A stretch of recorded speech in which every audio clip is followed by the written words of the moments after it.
مفتی طارق مسعود کے بیانات کے لیے مفتی صاحب کے آفیشیل چینل مفتی طارق مسعود سپیچز کو سبسکرائب کریں۔ میں یہ پوری تفصیل آپ کو موسیٰ علیہ السلام کا واقعہ سنانے کے لیے نہیں بیان کر رہا، یہ تو آپ نے 20ویں دفعہ واقعہ سنا ہوا ہے، پڑھا ہوا ہے۔ آپ کہیں گے ہم مفتی صاحب اتنے بچے تھوڑی ہیں کہ ہمیں آپ موسیٰ علیہ السلام کے واقعات سنا رہے ہو۔ میں یہ دلیل، یہ دعویٰ جو میں نے کیا تھا نا کہ میسنجر پیغمبر صلی اللہ علیہ وسلم ان کا سچا ہونا ثابت کرنا کس کے ذمہ ہے؟ اللہ وہ ثابت کر کے چھوڑتا ہے تاکہ لوگوں کو پتہ چل جائے کہ ان کی زبان سے نکلے ہوئے الفاظ کو تم نے بہت زیادہ ویلیو دینی ہے، کیونکہ یہ جو کچھ کہہ رہے ہیں یہ نہیں کہہ رہے، یہ کون کہہ رہا ہے؟ اللہ کہہ رہا ہے۔ ان کی دعوت کا انکار ان کا انکار نہیں ہے۔ انسان کی بات کو 100 دفعہ ٹھکرا دے کچھ بھی نہیں ہوتا۔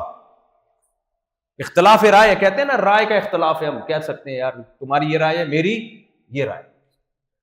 اس اختلاف رائے سے دیکھو پتہ نہیں کیا، وہ چرس پی رہا ہے، آپ اس کو منع کرو بھائی یہ کیوں پی رہا ہے؟ یار تمہاری رائے ہے کہ نہیں پینی چاہیے، میری رائے ہے کہ پینی چاہیے۔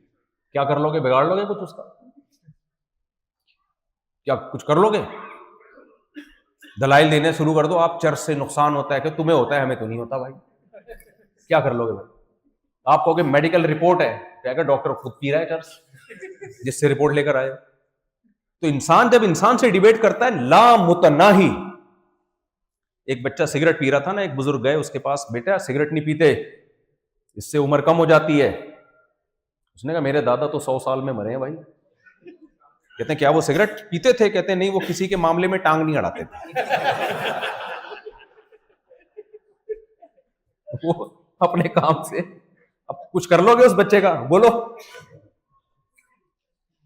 تو انسان جب انسان سے بحث کرتا ہے نا بھائی، تھک جاؤ گے۔ ہر ایک کی اپنی رائے ہے، ہر شخص کی اپنی ایک رائے ہے، اور حقیقت بھی ہے بھائی۔ تمہارے پاس کوئی زیادہ عقل ہے، اس کی دلیل کیا ہے کہ میں تمہاری بات مانوں؟ ایک آدمی، ہمارے حضرت مفتی رشید احمد صاحب رحمہ اللہ ایک واقعہ سنایا کرتے تھے کہ ایک آدمی، بے وقوف آدمی، بڑا مالدار تھا، بہت مالدار تھا۔ تو وہ اونٹ پہ راشن لے کے جا رہا تھا۔ اب ایک طرف چاول، آٹا، دال، بزنس ہے نا اس کا، بہت راشن سارا ایک طرف، اور بیلنس کے لیے نا دوسری طرف پتھروں کی بوریاں ڈالی ہوئی تھی، بوری میں پتھر بند کر کے، تاکہ دونوں طرف بیلنس کیا رہے؟ برابر۔ اب یہ جا رہا تھا سفر کرتے کرتے، تو راستے میں ایک عقل مند ملا جو بیچارہ غریب تھا۔ اس عقل مند نے اس سے لفٹ مانگی کہ یار مجھے بھی اونٹ پہ بٹھا لو۔ اس نے بٹھا لیا۔ تو اس عقل مند نے اس سے پوچھا کہ یار یہ تم نے یہ دونوں بوریوں میں کیا ہے؟ کہہ رہے ہیں اس بوری میں تو چاول ہے، جو رائٹ سائڈ پہ چاول، گندم وغیرہ۔ ادھر کیا کہہ رہے ہیں؟ یہ میں نے ریت اور پتھر بھرے ہوئے ہیں تاکہ دونوں طرف بیلنس کیا رہے؟ برابر۔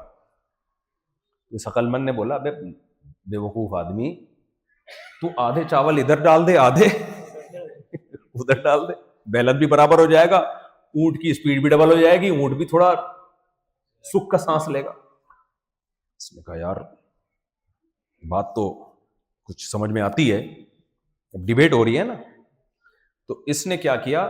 ایسا ہی کیا، آدھی بوریاں ادھر اور آدھی ادھر، اونٹ کی اسپیڈ تیز ہو گئی۔ پھر اس بے وقوف نے اس عقل مند سے پوچھا کہ تیرا کام کیا ہے، تو کماتا کتنا؟ اس نے کہا میں تو غریب آدمی ہوں۔ اس نے کہا نیچے اتر، اور واپس وہ بوریاں لا کے رکھ لی، اور چاول ادھر کر دیے، اور بیلنس کے لیے وہی ریت کی بوریاں ادھر۔ اس نے کہا اگر میں تیرے مشوروں پر عمل کروں گا نا، میں بھی تیرے جیسا غریب ہو جاؤں گا۔ تو انہی عقل مندی کے کاموں کی وجہ سے کیا بنا ہے؟ غریب بنا۔ ہم ایسے ہی تھے۔ تو انسان جب انسان سے بحث کرتا ہے، ایک یہ واقعات میں دعویٰ سمجھانے کے لیے بیان کر رہا ہوں، انسان جب انسان سے بحث کرے نا تو لامتناہی سلسلہ بحث کا، ڈیبیٹ کا شروع ہو جائے گا جو کبھی ختم نہیں ہو۔ کوئی ایسی طاقت ہمیں چاہیے، کوئی ایسی ذات چاہیے کہ جب وہ آرڈر دے تو ہمارے پاس نو کا آپشن نہیں ہو۔ وہ صرف پیغمبر کی بات ہوتی ہے، جن کا پیغمبر ہونا دلائل سے اللہ تعالیٰ ثابت کر دے، وہاں بحث نہیں کر سکتے، کیونکہ اللہ سے اوپر کوئی نہیں ہو سکتا۔ تو ایک آدمی تھا نا، اپنے بیٹے کے ساتھ، چھوٹے بچے کے ساتھ گدھے پہ بیٹھ کے سفر کر رہا تھا، لوگوں نے کہا دیکھو، اب ڈیبیٹ شروع ہے نا، لوگ تو ہر آدمی رائے دیتا ہے. لوگوں نے کہا دیکھو گدھا ایک ہے، بندے کتنے بیٹھے ہوئے ہیں؟ 2. ظلم کر رہے ہیں اس کے اوپر. باپ کو خیال آیا چلو میں اتر جاتا ہوں، بیٹے کو بٹھا دیتا ہوں. لوگ صحیح کہہ رہے ہیں بھائی، لوگوں کی رائے پہ عمل کرنا چاہیے. اب بیٹا گدھے پہ اور ابا پیدل. لوگوں نے کہا لو، بیٹے کو بے ادب بدتمیز بنا رہا ہے، یہ بڑھاپے میں باپ کی کیا خدمت کرے گا جو ابھی نہیں کروا رہا اس سے خدمت. باپ نے کہا چلو میں گدھے پہ بیٹھ جاتا ہوں اور بیٹے کو نیچے اتار دیتا ہوں. تھوڑا آگے گیا، لوگوں نے کہا لو، بچے ہونے کا ناجائز فائدہ اٹھا رہا ہے، اپنے باپ ہونے کا ناجائز فائدہ اٹھا رہا ہے. وہ کمزور ذات اس کو پیدل اور خود باپ بن کے گدھے پہ بیٹھا ہوا ہے. اس نے کہا یہی رہ گیا کہ دونوں اتر جاتے ہیں. دونوں اتر گئے اور خالی گدھا لے کے چل رہے ہیں. لوگوں نے کہا گدھا وہ ہے، حرکتیں ان کی گدھے جیسی ہیں. گدھا وہ ہے، کام گدھوں والے کس کے ہیں؟ سواری موجود ہے، سوار نہیں ہو رہے اس کے اوپر. تو اس نے کیا کیا بھائی، اٹھا کے گدھا دریا میں پھینک دیا. ایسے ہی تھی.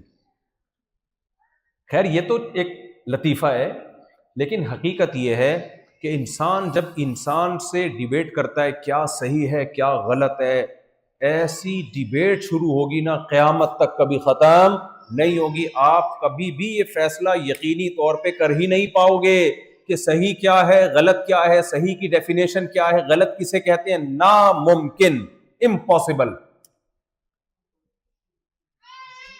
تو اس لیے اللہ کی نظر میں سب سے زیادہ ویلیو کس کی ہے؟ پیغمبر کی بات. تو اللہ تعالیٰ قرآن مجید میں کیا کہتے ہیں؟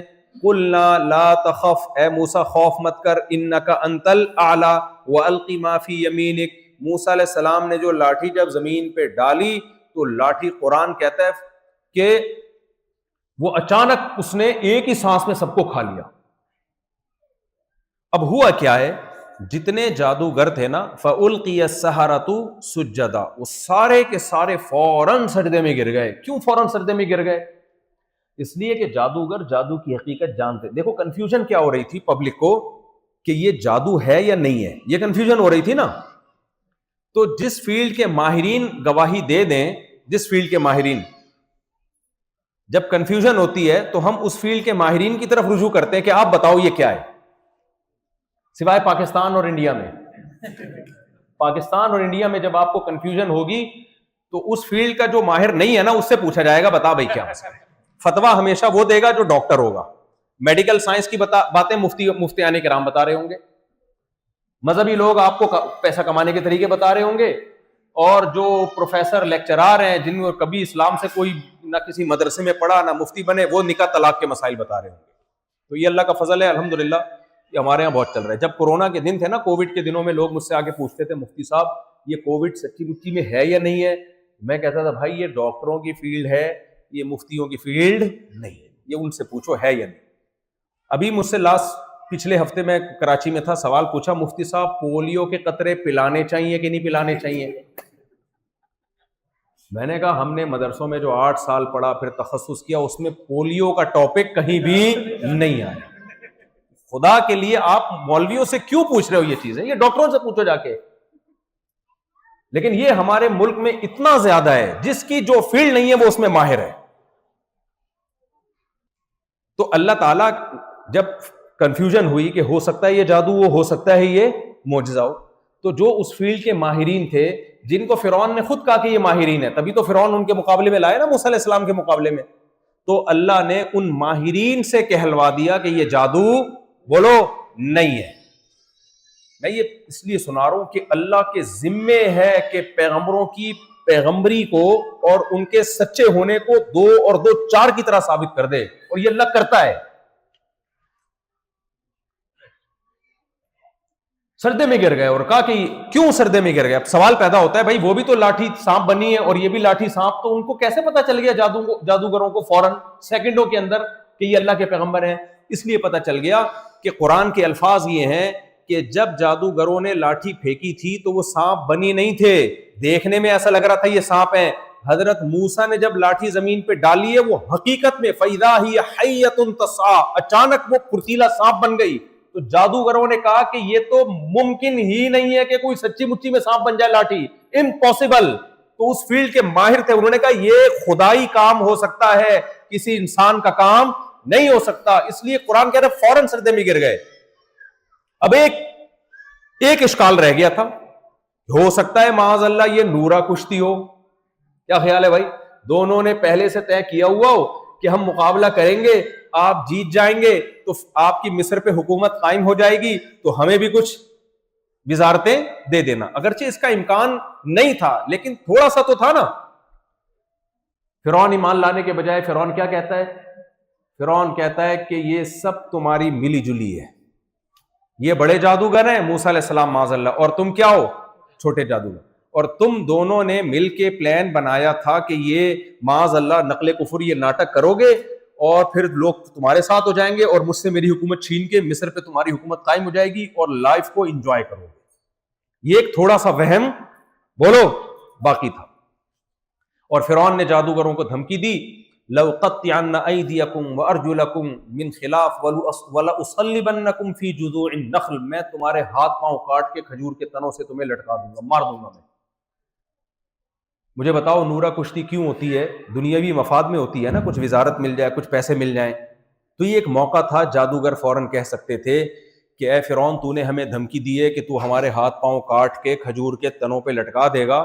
تو جادوگر یہ سوچ سکتے تھے کہ بھائی اب تو موسیٰ علیہ السلام کی حکومت تو آنے والی نہیں ہے اور الٹا ہم ہی جان سے جا رہے ہیں, تو فوراً پالیسی کو کیا کر لو, چینج کر لو. جادوگروں نے فرمایا لا ضیر, تو ہمیں ہاتھ پاؤں کاٹ کے اگر لٹکا دے کوئی مسئلہ نہیں ہے. انا آمنا بربنا لیغفر لنا خطایانا وما اکرہتنا علیہ من السحر, ہمیں خوشی اس بات کی ہے کہ تو نے جو ہمیں پیغمبر کے مقابلے میں لا کے کھڑا کیا اور یہ جو ہم سے جرم ہوا, اس جرم کا اس سے بہترین کفارہ نہیں ہو سکتا کہ ہم جام شہادت پی لیں اور ہمیں تو ہاتھ پاؤں کاٹ کے قتل کر دے. قبول ہے, انہوں نے کہا فوراً, اس سے اچھا کوئی آپشن ہمارے پاس ہے نہیں جنت میں جانے کا. ہمیں تو یہ ڈر لگ رہا ہے کہ اللہ کا عذاب نہ آ جائے کہ تم پیغمبر کے مقابلے میں آئے کیوں. اس سے وہ اشکال بھی ختم ہو گیا نا کہ یہ آپس میں ملی بھگت تھی. اس سے زیادہ کلیئر طریقے سے, اس سے زیادہ صاف ستھرے طریقے سے کسی پیغمبر کی نبوت ثابت کی جا سکتی ہے؟ کتنی صاف اللہ نے موسیٰ علیہ السلام کا نبی ہونا ثابت کر دیا. تو جب بھائی اتنی وضاحت کے ساتھ اللہ ثابت کرے گا تو پھر اس پیغمبر کا انکار ہلکا جرم. لوگ کہتے ہیں نا فرعون بھی تو ایک انسان تھا, اللہ تو 70 ماؤں سے زیادہ اپنے بندوں سے پیار کرتا ہے, اور اللہ کہہ رہا ہے کہ میں فرعون کو آگ میں ڈال دیا, ہمیشہ جلتا رہے گا اس کے اندر. تو ایسا کیوں ہے؟ دیکھو اللہ 70 ماؤں سے بھی زیادہ پیار کرتا ہے, لیکن اللہ کی جو غیرت ہے وہ بھی ماں سے کروڑا گنا زیادہ ہے. اللہ غفور بھی ہے, ودود بھی ہے, اپنے بندوں سے محبت بھی کرتا ہے, گناہوں کو معاف بھی کرتا ہے, لیکن اللہ کا انتقام بھی بہت شدید ہے. تو جب کوئی اللہ کے آیات کا انکار کرے, اللہ کے احکام کا مذاق اڑائے اور مسلسل سرکشی میں بڑھتا چلا جائے, اللہ اسے بار بار توبہ کی مہلت دے مگر وہ توبہ نہ کرے, بھائی پھر اللہ کا حق ہے اس سے انتقام لینا. اس نے ہمیں کھلایا, اس نے ہمیں پلایا. اللہ پیدا کر کے فوراً ماں کی چھاتیوں میں دودھ پیدا کر رہا ہے اور ہم کہہ رہے ہیں نا کسی نے بنایا نہیں ہے, ہم سب ایوالو ہو کے وجود میں آئے ہیں, خود بخود بنے ہیں. اللہ کہتے ہیں خود بخود ہوتے. اتنی خوبصورت مینجمنٹ. ادھر دیکھو ماں روٹی کھاتی ہے, اس روٹی سے بچے کی آنکھ بنتی ہے, ناک بنتی ہے, دل, دماغ, جگر, یہ سارے یہ روبوٹ تیار ہو رہے ہیں ماں کے پیٹ میں ہے بھائی, بغیر کسی مزدور کے اور میکینک کے. سارے کنسٹرکشن کا کام ہو رہا ہے اور مینوفیکچرنگ ہو رہی ہے, اور ادھر بچہ مارکیٹ میں آیا اور اسی روٹی سے اللہ دودھ پیدا کر دیتا ہے. تو یہ خود بخود نہیں ہو سکتا.